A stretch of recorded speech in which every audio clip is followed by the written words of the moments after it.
Raza, will more be coming in as we go, or see what happens? Thanks everyone. Xavier Bartlett joining us this evening to chat about tonight's game. If anyone has a question for Xavier, raise your hand and wait for the microphones.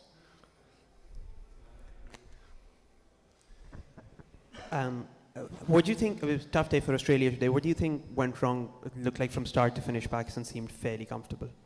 Yeah, I think obviously Pakistan outplayed us in, both with the bat and the ball. I thought the way they started, especially with the bat and the power play, they sort of took the game away from us, and they held that momentum throughout the innings. But I thought our spinners bowled really well. In particular, Zamps again was outstanding, and Coops and Cooney as well. They chipped in as well, and then with our batting innings, it's foreign conditions to what we're used to over in Australia. But they're all key learnings that we're taking into, especially the next couple of weeks, into a big World Cup campaign. Just one more on Cam Green's dismissal. As he was walking back to the dugout, he appeared to gesture something about the spinners' bowling action. Do you know what he appeared to be saying? No, I had no idea. I walked out there and it was tough conditions, all the spinners. I'm not sure even who we got out to. I was there trying to scramble to put my pads on. It was tough conditions. I thought Shadow bowled really well, all their spinners. Really tough conditions and great learnings for us moving forward. We saw your captain and Josh Inglis rest in the last game. So are we going to see any more rotation in the next game?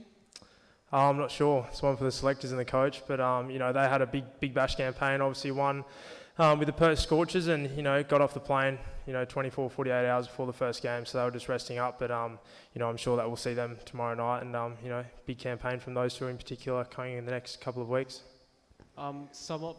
Just one more. Yeah. Some of the players who will be in the World Cup squad are not with the team right now.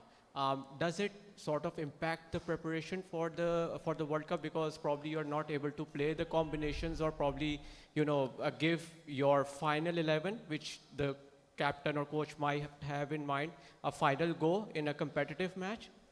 Yeah, I think we've got a few blokes who are recovering from injuries as well. Josh Hazelwood, Tim David, Nathan Ellis, and then Glenn Maxwell's a seasoned campaigner. Knows these conditions like the back of his hand. So I think they all had really strong big bashes. They've played a lot of cricket, and I'm sure they'll be ready to go come World Cup time. Especially we have a practice match as well, so they'll be ready to go. Xavier, in those two matches, can we blame the condition where you guys are not familiar, or Australia played not up to the mark?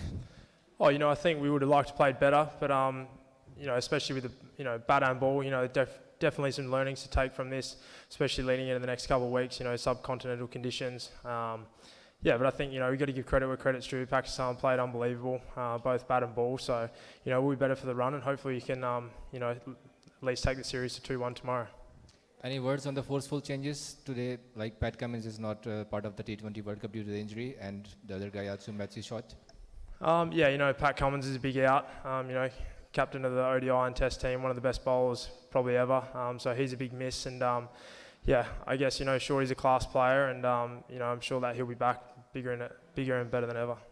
At the end, do you guys were expecting that kind of spin wickets, and especially the way Pakistani spinners are performing? You guys were prepared mentally that they can perform like this way? Yeah, definitely. We thought it was going to spin. You just look at the wicket, and it's very different to what we have back in Australia. But I think it's for both teams. We had some class spinners as well, and they batted better than we did. And I guess it's like I said before, it's just great learnings leading into the next couple of weeks that we'll definitely take to Sri Lanka and India. All good. Okay. Thank you, everyone. Thank you. Thank you.